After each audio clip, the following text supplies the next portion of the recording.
Mais ce n'est pas parce que je ne le vois pas, que je ne l'entends pas ou que je ne le ressens pas que Dieu nous a abandonnés. Il ne t'a pas abandonné. Bonjour et bienvenue sur TBN, Télévision Bonne Nouvelle. Je suis heureux d'être avec vous ce matin et j'aimerais vous commencer par vous poser une question. Est-ce qu'il vous est déjà arrivé de ne pas avoir envie de prier, d'être comme à plat, de ne pas avoir envie de louer Dieu, de le célébrer? Eh bien, j'aimerais vous dire que c'est quelque chose qui peut nous arriver le long de notre marche chrétienne. Et j'aimerais vous donner ce matin une clé qui va vous permettre de repartir. Et j'aimerais vous inviter avec moi à lire dans le psaume 103.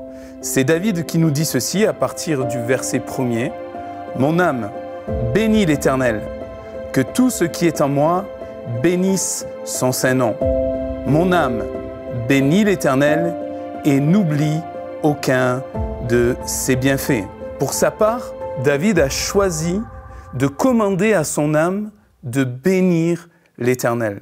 Certainement, il y avait des raisons pour lesquelles il ne pouvait pas ou ne pouvait plus louer Dieu, parce qu'il passait par des difficultés. Lorsque nous considérons la vie de David, nous nous apercevons que tout au long de son parcours, de sa vie, il y a eu beaucoup de difficultés par lesquelles il est passé, comme dans toute vie chrétienne en vérité. Mais David ne veut pas se laisser faire par les circonstances de la vie, et à un moment donné, il va comme prendre autorité, il va se révolter contre ce qu'il ressent, ce qu'il pense, contre peut-être ce qu'il a entendu et qui vient lui donner de s'arrêter dans sa vie ou s'arrêter de penser à Dieu, de louer Dieu. Alors il va commander à son âme de bénir l'Éternel et de se souvenir de tous ses bienfaits. Il utilise un impératif. Il essaye de prendre autorité même. Et ça, c'est ce que Dieu nous recommande dans sa parole. Quand nous commandons à notre âme de louer Dieu dans les moments difficiles, j'aimerais vous dire que nous faisons un acte de foi. Nous posons un acte de foi, c'est-à-dire que nous demandons à notre âme de porter les regards sur celui que nous ne voyons pas. Peut-être sur celui dont nous ne ressentons même pas la présence. Mais ce n'est pas parce que je ne le vois pas, que je ne l'entends pas ou que je ne le ressens pas que Dieu est là, que Dieu nous a abandonnés. Il ne t'a pas abandonné. Dieu est celui qui n'abandonne jamais. Il a dit « J'honorerai celui qui m'honore ». Et il continue de le faire. Et c'est ce qu'il a fait. Nous avons un exemple dans la parole de Dieu au travers de deux serviteurs de Dieu qui marchaient avec Dieu, qui témoignaient de Dieu et à cause de leur témoignage ont été enfermés en prison. Nous retrouvons cela dans Actes au chapitre 16 et à partir du verset 25, il nous est dit, vers le milieu de la nuit, alors que Paul et Silas sont enfermés en prison, qu'ont-ils fait? Se sont-ils plaints? Ont-ils gémi, murmuré? Étaient-ils découragés? La Bible ne mentionne pas ces choses, mais ils sont faits de la même nature que nous et certainement ont-ils eu des moments où ils se sont posés des questions, comme on peut se poser des questions lorsque nous passons injustement dans des temps difficiles. Mais voici ce qu'ils ont fait. Au milieu de la nuit, Paul et Silas priaient et chantaient les louanges de Dieu. Et les prisonniers les entendaient. Ils chantaient non pas des complaintes, mais des louanges, c'est-à-dire qu'ils bénissaient Dieu. Comment est-il possible de bénir Dieu alors que nous avons été frappés injustement? On nous a mis les fers aux mains, aux pieds, nous sommes enfermés dans une cellule, dans l'obscurité. Leur regard était sur Jésus.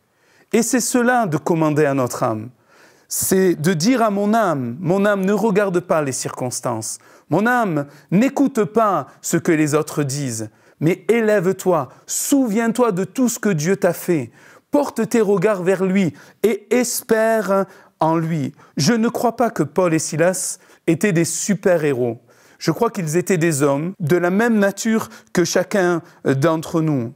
Mais voici, ils vont commander à leur âme de louer Dieu. Et la Bible nous dit que les fondements même du lieu dans lequel ils étaient a tremblé. La cellule, c'est pas toute la ville qui a tremblé, mais non, c'est le lieu dans lequel ils étaient a tremblé. Les fondements de la prison ont été ébranlés. Les portes se sont ouvertes et tous les liens ont été rompus. Voyez-vous, Voici ce qu'il est possible de se passer lorsque nous commençons à louer Dieu, à élever notre âme. Dieu est capable de faire de grands miracles et de nous délivrer, non pas forcément des circonstances, mais délivrer notre âme, nos pensées, des prisons dans lesquelles nous pouvons être enfermés. Une grande délivrance, une grande libération, une grande intervention de la part de Dieu. Amen. Certainement, en tout cas je ne sais pas pour ce qui vous concerne, mais peut-être êtes-vous comme moi. C'est-à-dire que j'ai souvent l'habitude de louer Dieu après l'intervention de Dieu. C'est-à-dire que je suis reconnaissant de ce que Dieu a fait déjà dans ma vie. Et c'est une bonne chose. Mais ici, Paul et Silas nous montrent qu'ils louent Dieu avant même que Dieu n'intervienne, parce qu'ils ont confiance en Dieu, parce qu'ils espèrent en Dieu. Nous aurions pu prendre également un autre exemple dans le livre des Chroniques, et je vous invite à le lire, de Chroniques 20, avec un roi Josaphat qui va entraîner tout son peuple à sa suite pour louer Dieu alors que la délivrance n'est pas encore arrivée. Le texte de l'Écriture nous montre que alors que lui et le peuple louent Dieu, célèbrent Dieu, sont en marche avec le chant des cantiques, la musique, avec les instruments, Dieu combat pour eux et leur accorde une grande délivrance. Ils vont arriver sur le champ de bataille, mais déjà Dieu a tout accompli. Et cela parce qu'ils ont commencé à louer Dieu. Mon âme, bénis l'Éternel, repose-toi en lui, confie-toi en lui et laisse Dieu te libérer de tout ce qui t'oppresse. Mes amis, les bontés de l'Éternel ne sont pas épuisées. Ses compassions ne sont pas à leur terme. Elles se renouvellent à notre égard chaque matin parce que sa fidélité est grande. Je finirai par vous dire que Jérémie, dans ses lamentations, qui va se reprendre et qui dit ce texte que je viens de vous citer, il va dire ceci: « L'Éternel a de la bonté pour l'âme qui espère en lui. » Alors, espère en Dieu.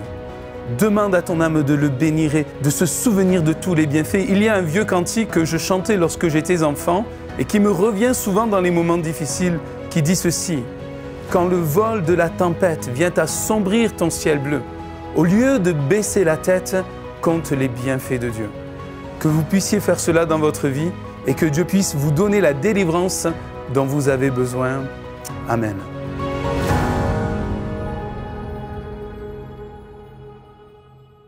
Shalom, j'espère que vous avez aimé cette vidéo.